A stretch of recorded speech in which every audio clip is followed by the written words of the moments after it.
రెండో రోజు Telangana rising global summit లో ముఖ్యమంత్రి రేవంత్ రెడ్డి దాదాపు 20 సమావేశాల్లో పాల్గొననున్నారు. Education, power, tourism, life sciences, food processing, automobiles, electronics, ఏఐతో పాటు పలు రంగాల పరిశ్రమల ప్రతినిధులతో సమావేశాలు జరిపే అవకాశం ఉంది.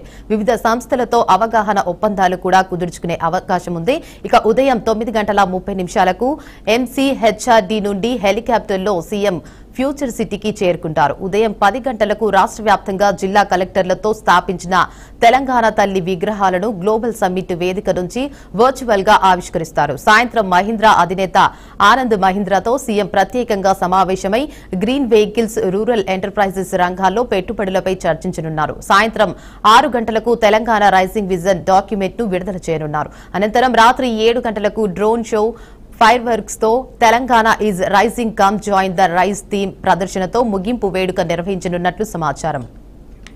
ఇక ఇదే అంశంపై మరింత సమాచారాన్ని మా ప్రతినిధి రామకృష్ణ లైవ్ ద్వారా అందిస్తారు. చెప్పండి రామకృష్ణ, అప్డేట్స్ ఏంటి?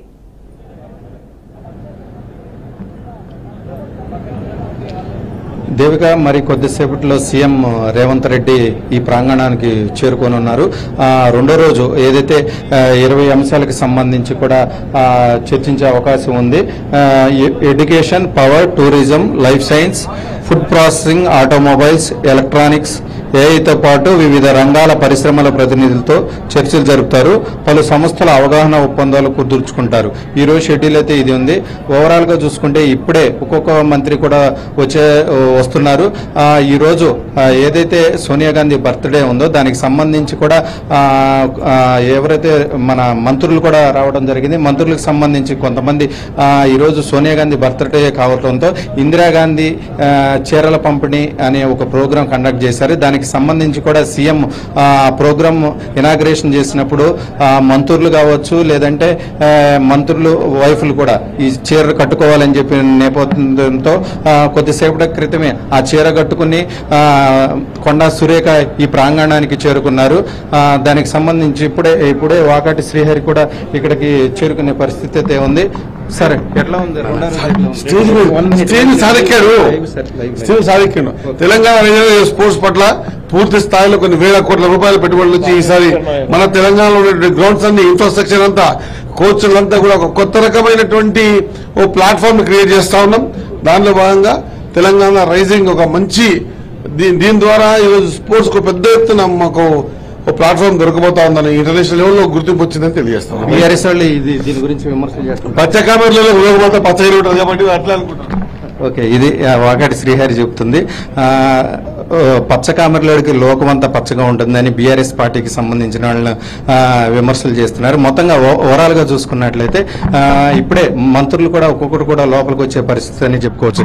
ఈ రోజు ఏదైతే ఉందో ఈ రోజు షెడ్యూల్ మహీంద్రా అండ్ మహీంద్రా ఆనంద్ కూడా ఈ రోజు సీఎం రేవంత్ రెడ్డితో భేటీ అవుతున్నారు. భేటీ అయిన అనంతరం దానికి సంబంధించి ఎంఓలు కూడా కుదుర్చుకునే అవకాశం ఎక్కువగా కనిపిస్తుంది. మొత్తంగా ఓవరాల్ గా చూసుకున్నట్లయితే ఈ రోజు సీఎం రేవంత్ రెడ్డి ఏదైతే షెడ్యూల్ ఉందో దానికి సంబంధించి ఇప్పుడే ఇదిగో మొత్తం కూడా ఇదిగో రోబో సిస్టమ్ కూడా ఇప్పుడే లోపలికి వెళ్తుంది. మరికొద్ది సేపట్లో సీఎం రేవంత్ రెడ్డి ఇక్కడికి చేరుకుంటారు. దీనికి సంబంధించి కూడా అన్ని ఏ అంశాలు అయితే చర్చకు వస్తాయో అన్ని కూడా ఎంఓఎల్ కుదుర్చుకుని దాదాపుగా ఇప్పుడే కొద్దిసేపటి క్రితం కూడా చీఫ్ సెక్రటరీ కృష్ణారావు గారు మాట్లాడటం జరిగింది. ఈ 2 రోజుల్లో కలిపి దాదాపుగా 4 లక్షల కోట్ల పైబడే ఎంఓలు కుదురుతాయని కూడా చెప్పడం జరిగింది. మొత్తం చూసుకున్నట్లయితే నిన్న జరిగిన ఏదైతే ప్రోగ్రామ్ ఉందో ఆ ప్రోగ్రామ్ కాంగ్రెస్ పార్టీ ఏదైతే అనుకుందో దానికి రీచ్ అయ్యామని కూడా మంత్రులు కూడా ఇప్పటికే చెప్పడం జరిగింది. మొత్తం కూడా ఓవరాల్ గా చూసుకున్నట్లయితే ఈ రెండో రోజు భారీగా పెట్టుబడులు వస్తాయని మంత్రులతో పాటు అధికారులు కూడా చెప్తున్నారు.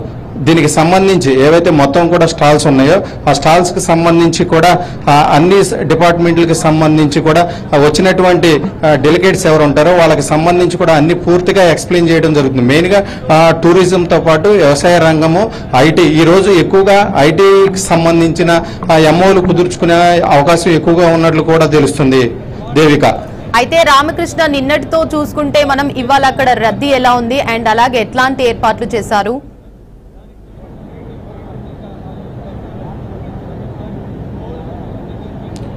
ఏర్పాట్ల విషయానికి వస్తే మాత్రం భారీ ఎత్తున ఏర్పాట్లు చేశారనుకోవచ్చు. స్వయంగా డీజీపీ కూడా ఇక్కడ ఉండి వచ్చినటువంటి డెలిగేట్స్ కి ఎలాంటి ఆటంకం కలగకుండా అన్ని కూడా ఏర్పాట్లు చెప్పుకోవచ్చు. మరికొద్ది సేపట్లోనే ఇక్కడ సీఎం రేవంత్ రెడ్డి వస్తారు. వచ్చిన తదనంతరం ఈ ప్రోగ్రామ్ అనేది కూడా స్టార్ట్ అవుతుంది. ఇప్పటికే అధికారులతో పాటు మంత్రులు కూడా ఒక్కొక్కరు కూడా చేరుకునే పరిస్థితి అయితే ఉంది. ఇది మొత్తం కూడా 11 o'clock కి స్టార్ట్ అవుతుందని ఇప్పటికే అధికారులు కూడా చెప్పడం జరిగింది. ఇప్పుడే కొద్దిసేపటి క్రితం సిఎస్ కృష్ణారావు గారు కూడా లోపలికి వెళ్లడం జరిగింది. మంత్రులు వాకాటి శ్రీహరి, కొండా సురేఖ, పొంగులేటి శ్రీనివాసరెడ్డి వీరందరూ కూడా ప్రాంగణానికి చేరుకున్నారు.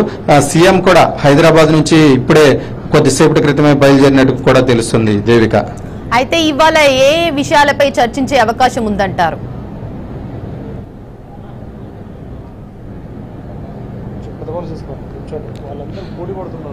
ఓకే, ఇప్పుడు మెయిన్ గా చూసుకుంటే ఏదైతే టూరిజంతో పాటు మెయిన్ గా చూసుకుంటే సాయంత్రం మహేంద్ర అండ్ మహేంద్ర అధినేత ఆనంద్ మహేంద్రతో ప్రత్యేకంగా సమావేశం అవుతారు. గ్రీన్ వెహికల్స్, రూరల్ ఎంటర్ప్రైజెస్ రంగంలో పెట్టుబడులు చర్చిస్తారు. సాయంత్రం 6 గంటలకు తెలంగాణ రైజింగ్ విజన్ డాక్యుమెంట్ కూడా మెయిన్ గా ఏదైతే తెలంగాణ 2047 రైజింగ్ గ్లోబల్ సమ్మిట్ ఏదైతే ఉందో దానికి సంబంధించి విజన్ డాక్యుమెంటరీ కూడా ఆవిష్కరిస్తారు సీఎం రేవంత్ రెడ్డి.